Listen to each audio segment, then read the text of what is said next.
Well, there's Rocky. Sleepyhead. Well, I never did get to finish my thought yesterday about, not removing obstacles. I made a video yesterday. I got a telephone call, though, before I finished it. And I was telling the story about how um, on Rideau Street in Ottawa years ago, a great big black man got in front of me. This guy was huge. And he was walking backwards in front of me and he roaring in my face. Kept roaring, I'm talking to you, I'm talking to you, and all that. And anyway, I didn't, it was pretty frightening, really. But I just kept moving ahead. And he kept walking backwards in front of me. And that went on for a while. And then he just went to the side and let me go. And basically, I just focused on where I needed to go and I kept moving. And I didn't engage with him or anything. You see, he was trying to be an obstacle. Now, what his intention was, I don't know. He might have just been a crazy person and didn't really have an intention. Or he might have intended to rob me, or who knows. But the bottom line is this. He tried to make himself an obstacle for whatever reason. Like I say, I don't know what his motivation was. I'm sure it was negative. When something like that happens, that's a negative interaction. But what his exact goal was in doing that, I don't know. But it didn't really matter. What his goal was in doing that didn't really matter so much as the fact that he was presenting himself as an obstacle, putting himself between me and where I needed to go. And anyway, but I just focused on where I needed to go. And I kept moving in that direction. And after a little while, he got sick of walking backwards, roaring in my face, and he backed off. And I did get where I was going. So it was a little frightening, but in the end, I prevailed because I just focused on where I was going and I didn't engage with the obstacle. And I think there is something to be said for that in life. The obstacle isn't always as obvious as some mountain of a man getting in front of you and trying to stop you. But it can be, but it often isn't. Sometimes the obstacles are very subtle. Sometimes the obstacles come from within us.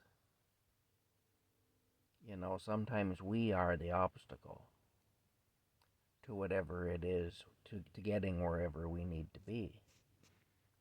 In fact, more often than not, we are the obstacle.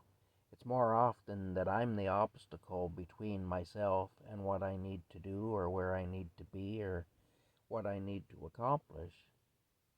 It's more often that I'm that obstacle than it is that a great big guy, standing in front of me is the obstacle. And it's actually easier in some ways to deal with the obstacle who's the great big guy trying to keep you from getting where you need to go. It's often easier to deal with that than it is to deal with yourself being the obstacle. Because if you have to deal with yourself being the obstacle, well, you have to first admit that you are the obstacle. You first have to take ownership of that. You first have to take responsibility for that. And that's a pretty tough thing. It's far easier when you can blame somebody else. Like in that situation, I could blame the big black man for getting in front of me. I could say that big guy there, he's getting in front of me. He's trying to impede my progress. He's to blame, Harder to do that when it's me that's impeding my own progress. anyway, we got to sometimes face up to things about ourselves that aren't great. Um, I have had a tendency to hold on to things that don't work for far too long. That's something I've done. I've done that with relationships. I've done it with material things. I've done it with ways of doing things, with methodologies. It's funny, just recently, a very kind lady had people saving scrap metal for me. And the scrap metal business now is done. Unless you're really high up in it. If you're just a little guy like me, you can't make enough doing scrap metal even to pay your expenses to handle it. It literally doesn't pay for your fuel to move it anymore. But it's still just as labor intensive as it always was.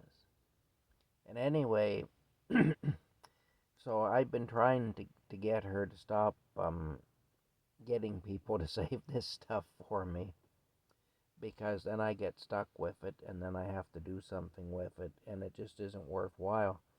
I spent 2 hours taking labels off cat food cans this week, and for a huge bag of cat food cans, aluminum cat food cans that were given to me, and a huge bag of pop cans, and a couple of pieces of extruded aluminum, I got $5.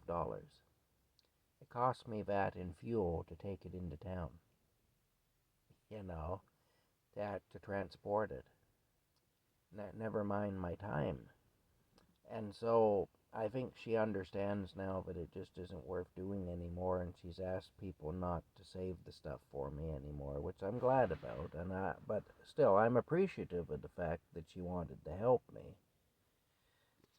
But see, there's an example of something that worked really well at one time, but no longer works. It's had its day. At one time, that load that I brought in this week, that I only got $5 for, at one time that would have been a $30 load easily. And I might have had $2 or $3 into it to actually handle it. You see, that in those days it was worth my while. I used to bring in loads of scrap metal. Sometimes I bring in $400, $500, $600 worth of scrap metal, and it was worth my while to do it. Even though it is very labor intensive, it was still worth my while to do it. Nowadays, a load of scrap metal that would go for hundreds of dollars will go for tens of dollars. You know, a load of scrap metal that I used to be able to get $400 for in the mid-1990s, that load of scrap metal now, I'll get $40 for it. You know, I mean, it's just that bad. We have one company that controls the entire market in Canada now, a company called American Iron and Metal. They've come in and they've bought everybody else or bankrupted them. Basically, all the big guys that operated here, they're either bought by American Iron and Metal or they were ran out of business by them.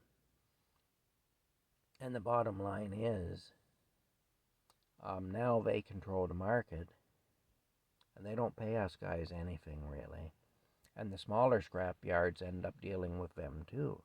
So they don't pay us very much because they don't get paid very much. They get paid more than we do, but they don't get paid enough.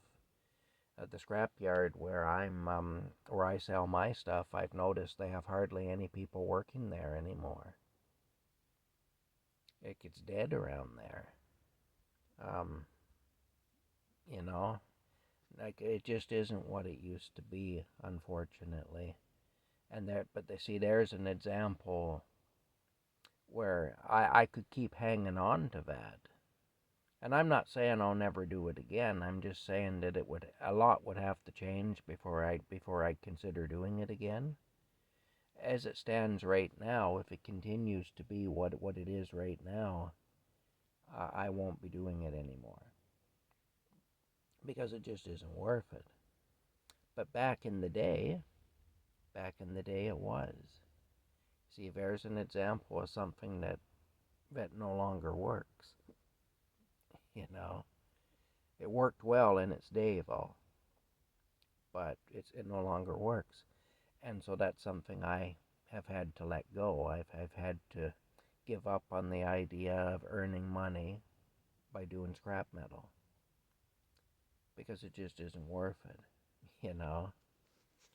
Um, and the same is true for a lot of things in life, whether it's relationships, whether it's old ways of doing things, old behaviors, old habits.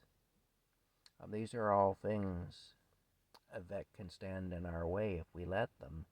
And if we let them, then ultimately it's us that's standing in our way. You know, because look, I don't have to do scrap metal anymore. I know there's no profit in it now. If I choose to do it now, then I'm choosing to do something. Um, I'm choosing to basically spend my time at something that is not going to profit me at this point. It did profit me at one point, but it doesn't anymore. And so I really have to look at it